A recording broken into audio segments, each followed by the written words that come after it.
Stigmatization around mental health still exists. In the last several years, there's been an uptick in shared treatment experiences, specifically for those who were in treatment as an adolescent over the last 30 years. As a consultant working with young adults only, it's been unsettling to hear about the horrific experiences that some folks have described. As someone trained as a counselor, we were taught to do no harm. I lead with this for each client I work with. While recording this special parent series, over the last year, several parents have suggested I interview their young adults. The special parent series is noted as being just that. It's about the parent perspective only. I'm now branching out to launch the former participant series, extending the opportunity for former participants who feel comfortable talking about their journey, doing so on this podcast. No topic is off limits, and not all stories are positive. This series is meant to be honest, transparent, and real for each individual's experience through the treatment continuum. Please note that this special former participant series is the adult's perspective of their treatment experience during adolescence or as a young adult. This is merely one perspective of a single story, and it's important to know that names have been changed for the protection of the interviewee unless they have requested not to do so. These episodes may include details surrounding suicide, self-harm, substance abuse, including overdose, hospitalizations, psychotic episodes, and other traumatic experiences which include parts of the treatment journey. That includes working with consultants, being escorted by a transport company, wilderness therapy, and a residential treatment program. All that is to say, listener discretion is advised. Welcome to an episode with a former participant in treatment. It's time now for the Success is Subjective podcast. Here is your host and therapeutic consultant for young adults only, Joanna Lilly.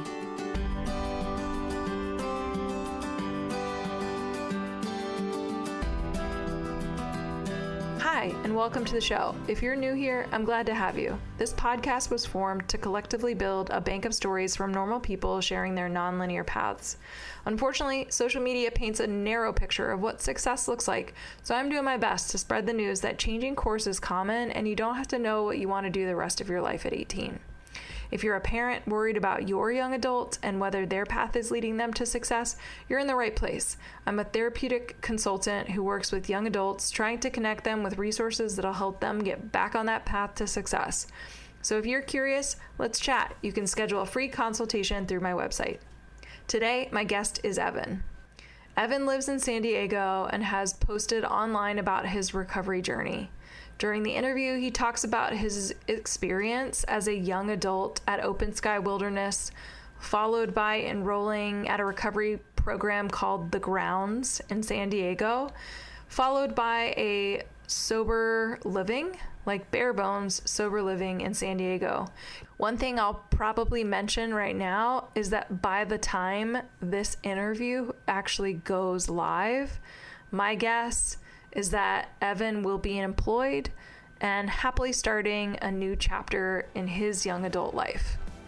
Let's not wait any longer. Here's Evan. Evan, thank you for not just being willing to come on this, but we are specifically doing a former participant interview. So thanks for being here, and also before we even do it, thanks for being willing to talk a little bit about your treatment journey. Of course. Thank you for having me. Okay, let's just jump in. And at any point, if you're like, Joanna, I don't want to answer that, you can totally just shut me down. But tell the listeners, where did you actually grow up? So we have a sense, right, culturally, where you were raised, kind of give us a little bit of a flavor of kind of that upbringing. And then I also think it's helpful to just hear from folks, how old were you when you went to treatment? And then we're going to go from there. Okay, so I grew up in Bellevue, Washington. It's considered a suburb of the Seattle area, about 15 minutes, 20 minutes or so outside of Seattle. Grew up in just a suburban neighborhood, middle class with my parents, and I had an older brother and a little sister. Never really moved around, stayed in the same house, went to the same schools with the same people. And my first kind of bout experience with treatment was my senior year of high school. I got suspended for weed-related things at school and was mandated to go to treatment to reduce my suspension. So that was my first kind of experience with it, but it was just outpatient. helped a little bit at the time, but I didn't stop using or drinking or anything. And then my real first extended bout with treatment was in 2020 when I was 25 years old. I left September 2nd, 2020, and I went to Open Sky Wilderness Therapy for 90 days. And then from there, I came down to San Diego, where I currently reside, and I was there for about 9 months at the Grounds Recovery in Pacific Beach. Okay, so we're going to dive in more specifically so thank you for sharing not just how old you were. Obviously, you were a young adult, but naming some of those program experiences. I want to dig in a little bit deeper. If you feel comfortable, give us like a 30-second or 90-second rundown of just your experience at Open Sky, which we know, and I think a lot of listeners at this point know, Open Sky is no longer in existence, unfortunately. So it's a closed program, but tell us about your experience. And then I'm going to follow it up by just asking you, tell us about the Grounds. So Go for it. Yeah. So for Open Sky, I think one thing unique with me versus a lot of other wilderness participants is that my brother went to wilderness. And so I knew going in exactly what I was getting into. He went when he was 16. I was in middle school when he left. And so I knew going in, I wanted to get sober. I wanted to make a change. So when I got to Open Sky, I just dove head first. First day, I was committed. I was going to do anything they asked. I joke, before I left for Open Sky, I went camping with my friends, and there was bathrooms, but I was digging cat holes and pooping in the woods because I was like, well, I'm going to be doing this. So I was getting ready for that. And I honestly, for the most part, loved wilderness. I think it helped me a lot with the mental health issues on why I was drinking, and played a big role in that. And I don't think I would have made it as far as I have sober if I didn't go to aftercare. And so that led me then to going to the Grounds Recovery in San Diego. And I think that combo really helped me a lot, because the Grounds really taught me how to live a sober life, and how, the day-to-day, introducing me to AA. And really the way it's kind of structured is you basically start with no phone. You have a lot of restrictions, and then as you kind of graduate through the ranks, you get your phone back. You don't have to always tell them, make a schedule of where you're going to be every hour of every day. And you graduate from the first house, which is the most restrictions, to the second house with less restrictions. And then the third house is basically like a sober living. And I did actually do a year of sober living after the Grounds. So I was kind of in some sort of sober controlled environment for 2 years before I kind of went off on my own. But yeah, was that your own, like, you pushed for that, or was there some influence of like, Evan, you have to be in sober living longer? Like, if you feel comfortable sharing. Yeah, I'm open book.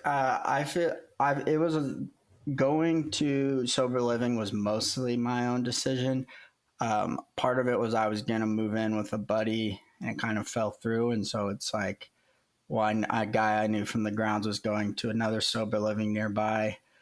And, I figured it can't hurt.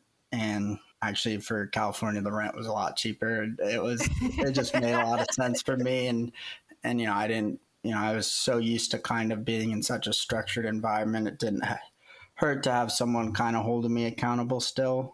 But kind of from the beginning, I just knew what I was doing wasn't working, and sobriety was the way to go. And I was willing to do anything I could achieve that. Well, thank you for sharing that. I think my question really came from this place of curiosity that, oh my gosh, 2 years of continuously controlled, like, sober environments, that's pretty uncommon, or at least for me to see. So that's why I wanted to see, like, is that, was there influence? Did you advocate for that? But it also, I was kind of like over here laughing, like, oh my gosh, I've never heard anybody say, oh yeah, I opted for sober living because it was actually cheaper to do that than to live locally. And it makes complete sense. San Diego is like the most expensive, like, place to live in the US right now. Yeah, it was. Yeah, I mean, that definitely played a part, and it's just, I mean, the house wasn't the nicest, and it was definitely a different, I think, environment than the grounds was. The grounds was There was a lot of, I think, people at the grounds where that, we all come from pretty similar backgrounds, and I think not exactly everyone at the grounds was there because they needed to stay sober. It was kind of their parents wanted them to do this, or it's just kind of, or an education consultant wanted them there. For sober living, it felt like I was more surrounded by people off the streets or people from out of prison, or it was just a much different environment. And I think kind of the combination of both really helped me continue sober after leaving the grounds. I'd like to think I would have, I'm out over 4 years now sober. And I think if I had just gone straight out of the grounds, I'd like to think I still would have gotten there. But that extra year of still a little bit of supervision and holding me accountable Yeah. definitely is, I think, what I needed to get to where I am today. Well, I imagine between Open Sky, right, the time spent at Open Sky and then the time at the grounds gave you almost a year or right at a year. And that's usually where I think more common than not, folks are saying like, that is the foundation. Anything beyond that is like, it just reinforces or solidifies that foundation. So, I mean, obviously I have no magic ball. I can't predict whether or not you would have continued to be on your recovery journey if you hadn't done that sober living, but it just sounds like you were in a good place at that point, and stepping down to have that different experience allowed you to actually, again, solidify or reinforce kind of what you'd already been doing.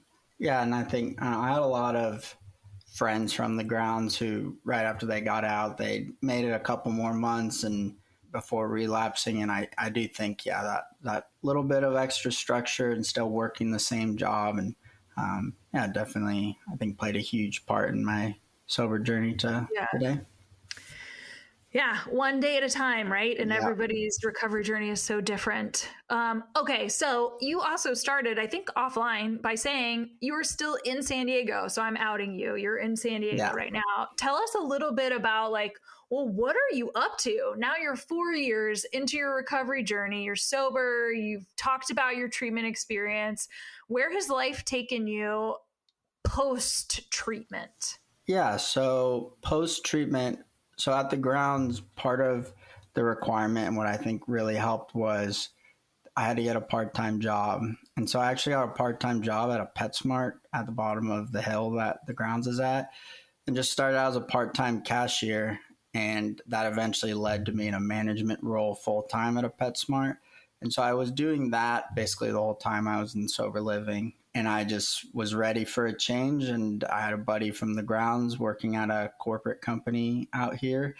And so I did that basically until a couple months ago. And it's kind of shows how my recovery is still ongoing. I had kind of some mental health issues come up at the job, just the anxiety and my ADHD just couldn't focus, and it was just getting so overwhelming. So I actually took a medical leave from the company to take some time for myself and to figure out some things. And so I'm currently actually looking for a job in recovery. I want to start helping other young adults, specifically like men who are very similar to me. And I think if I had that help at a much younger age, who knows if I still would have gone down that same path, but I really think I lacked that when I was younger, and my addiction really starting when I was 15 till 25. And I'm hoping to go back to school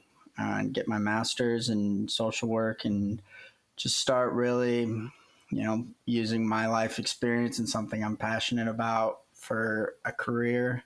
And because just the corporate world wasn't something I was passionate about or what I wanted to do. So I'm kind of in a transitional phase right now, but making sure my sobriety still comes first, because, if I go back out there, then this whole, going back to school and all that will be for nothing. And so it really kind of is both motivating me to continue on this journey. Okay. That is so important, prioritizing the recovery over all other things, because like we know, folks that struggle with any type of self-medicating or substance abuse or addiction, however you want to name it, that ends up taking over your life, right? That's what ends up, it really is a snowball, and it impacts, there is no part of your life where it's not impacted. And so if that's not front and center or prioritized, then I mean, you know, this all too familiar, right? Because of your personal experience, it just doesn't work. Everything that's kind of playing out for you will be kind of a mess. I hope that was okay that I said that. No, I 100% agree. And for me, before I left for Open Sky, that's basically why I left, because that is what was happening. And I had a good job with Enterprise, got like a bad DUI, lost the job because of that, was unemployed, and just my life spiraled out of control. And I know for me, each day, like as long as I'm staying sober, that's a successful day for me. And I know no matter what I'm working towards right now, if I pick up a drink tomorrow, I could lose the apartment I have and the connection I've remade with my parents and my siblings and my friends. Nothing will improve in my life if I pick up a drink tomorrow, no matter how hard things get. And so I just think that's important, taking it one day at a time, kind of like you said, and just remembering that drinking and using and numbing is never the answer. Okay, so I'm going to ask you this question. I want to highlight before I do ask this that I think you've already shared some advice. You've also already talked about some specific strengths that you have pulled out of or kind of acquired through your recovery journey. But I'm going to ask this anyways, because I think that maybe there are other aspects that you want to highlight. Just my hunch. Okay, so based on your treatment experiences, what about these experiences have helped you in your life today? And I'm asking this really kind of coming on the heels of you being like, look, I'm currently in between jobs. And I don't see that as judgmental, like me asking this question as judgmental. So I want to front load that. I think just asking this question potentially gives you the opportunity to really think through how you're in a perfect place to actually lean into a new job.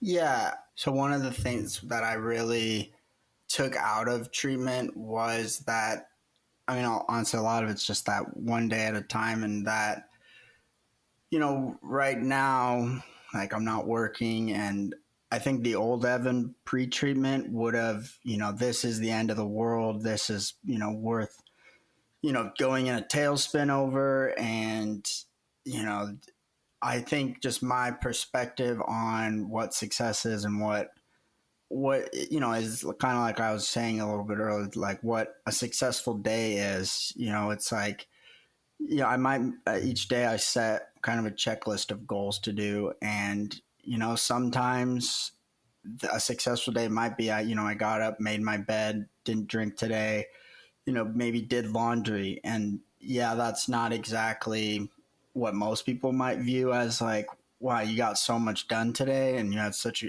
but for me, and what I learned, and I feel like in treatment, was just, if I didn't take a drink today, then, I'm still taking a step forward. I'm not taking any steps back, but also that, sometimes you might take a step back, but how important it is to, fall out with a step forward. And not every day is going to be a step forward. And that was something the old Evan, if I took one step back, then that led to 3, 4, 5, 6 snowball effect and just spiraling out of control and drinking and using. And I just think treatment, especially, that's where I feel like Open Sky really came in with changing just the way that I think about my life and think about just my outlook on just my day-to-day things, and just how important that is. Okay, so you've alluded to it, but I'm going to ask this anyways. It sounds like your vision of what quote unquote success looked like, I mean, at 18 or even 25 pre-treatment looked very different than how you are defining it right now. Am I tracking you correctly? Yeah, I would definitely say just the way, that I looked at success, and especially pre-treatment, I was always comparing myself to my friends and to my family, and there's always going to be someone who's doing better than you, and that's not a way to determine how successful you are. And for me, just being sober and just a good human being is enough to make me feel like I'm successful and proud of myself. And that was something before I could do 10 good things. I could be accomplishing some of my dreams. And I remember in college, I did the Disney college program, which was one of my biggest dreams. And that was when I was probably doing the worst mentally and with drinking. And just accomplishing that, I didn't sit with that and tell myself like, you're doing a good job, like this was your dream. I was just, well, my other friends are going to graduate school or got this job, and I'm a custodian in Disney World. And just the way that I look at life, I feel like treatment and just being in that environment for so long and continuing with therapy post treatment really changed my just perspective on life. Well, thank you for sharing that, because that's super vulnerable, right? Again, a lot of those things, like we put so much pressure on ourselves when we compare ourselves to others, and by doing that, it completely minimizes the things that we are doing that need to be celebrated. So, my hat is off to you in 4+ years of choosing sobriety, because that is a huge continuous accomplishment. So last question as we wrap up, because there's a large audience of people that listen to this podcast, a lot of parents, a lot of young adults, some who are anxious or struggling with their own mental health or self-medicating and really like, I'm not sure if treatment is really going to help me. And so I'm just curious if you could give any piece of advice, maybe to like somebody that feels like a younger version of you. Like, what advice did they need to hear? What advice would you give? I think one advice I would give, if you've decided to go to treatment, is you have to want it for yourself. You can't be doing it because your parents want you to do it. You can't do it because a girlfriend told you to do it. You have to want to be there because you want to be sober and you're willing to put in the work and do what they say. You might not agree with everything. If you're in treatment, you might not agree with certain rules they have or, policies at the program, but they're there for a reason. The people who put them in place, they're there because they work, and might not always feel like it, but you just need to put your head down and just do what's asked of you and just put your all into it. I think, and advice if you haven't decided on treatment yet, I know for me, my idea of rock bottom, or that my drinking wasn't bad, everybody's is different. And, just because you haven't been, got a serious charge or like something crazy, a near death experience, that doesn't mean, everybody's, their rock bottoms are different. And for me, I just kept pushing the envelope of what that rock bottom was until finally I think something just clicked. But, I think if drinking and using is what you're using to cope, then, you need to take a look in the mirror and, analyze if I really need to do this. And I think, yeah. I think so first of all, this is great advice. And I think the biggest piece that I'm walking away with hearing you give as advice is, one, you have to be the one driving this. And then two, what quote this, right, when readiness exists, is so different for every single person. And so just check in with yourself, figure out like, is this your rock bottom, or Are you not in a place where you're willing to put in the work to show up and tolerate some of those things that show up that you're just like, I don't agree with this, right? Like, why do I have a curfew, or why do I have to do this particular task in the program? But if you can tolerate some of those, what feel like minor friction points, then it's worth it because you're motivated for change. You're at that point where you're ready. Yeah, exactly. It's, when you're in a program, there is going to be a lot of times you think I got my phone taken away for some, something stupid that you did, but it's there. They have that rule there for a reason. And lots of people have gone through these programs and it's worked for them, and just, just follow the rules and just put your head down and just, I think just putting your all in, especially like when I got to Wilderness, that was my biggest thing. And they even noticed it, that I'll do whatever you guys tell me, whatever it takes. And, it's gotten me here so far, at least.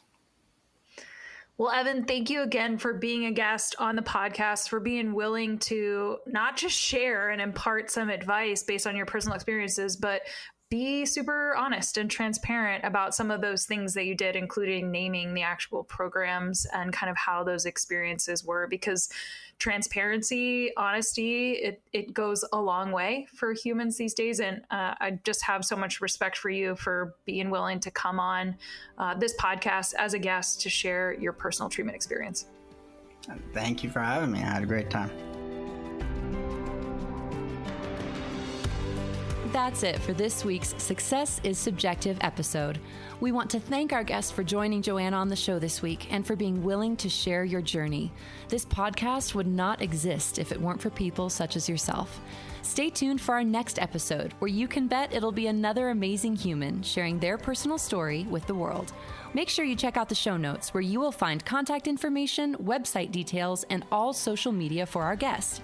If you're interested in being a guest on the podcast, you can email Joanna at lilyconsulting.com. Be sure to check out the lilyconsulting.com website for additional resources outside of podcasting.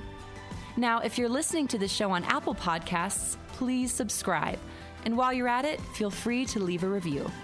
You can also download to listen to the Success is Subjective podcast on other popular podcast apps, such as Audible, Google Podcast, iHeartRadio, Spotify, Stitcher, and TuneIn Radio.